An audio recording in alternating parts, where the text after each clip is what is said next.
Hello, magandang umaga mga kaibigan, my dear friends in Facebook. Showing with you our grapes now. They are all purple and getting good. Ayan po. Nagbago na ng mga kulay. Purple na siya, hindi na siya green. Ang dami niyang bunga.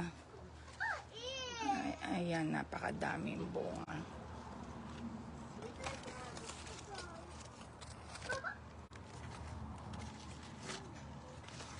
Mapakainit po ngayon dito sa Calgary at talagang ang mga halaman ay naapektuhan na ng init.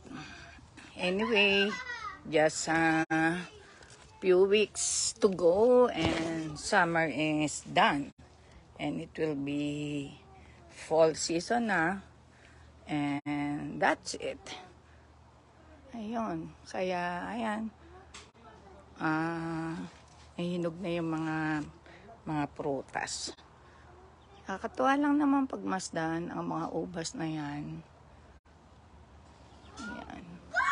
I think this is a Valiant grapes.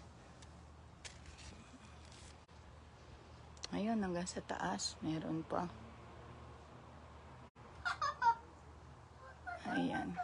Kaya lang hindi daw tumatamis yung mga grapes dito at hindi masyadong malalaki dahil nga sa klima dito sa Calgary, pag mainit, sobrang init, pag malamig naman ay sobrang lamig. Ayan po. And that's it. That's all I can share for today.